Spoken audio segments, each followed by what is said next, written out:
this house is where we met. And our first dance. When I ask you, I hope you say yes.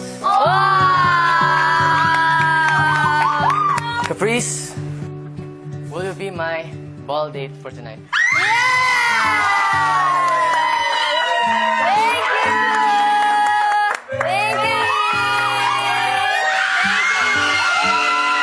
Kung una pong pumasok sa isip ko po, kuya, na invite sa ball is si Caprice po, kuya. She's nice, she's pretty, should be a perfect partner po for the ball. Nakakatuwa po, kuya, kasi nag-effort po talaga sila na ibahin yung song, tapos yung coffee shop. Sakto po, kuya, yung coffee shop din po talaga yung pinaka-favorite ko din po talagang kanta ni Heath.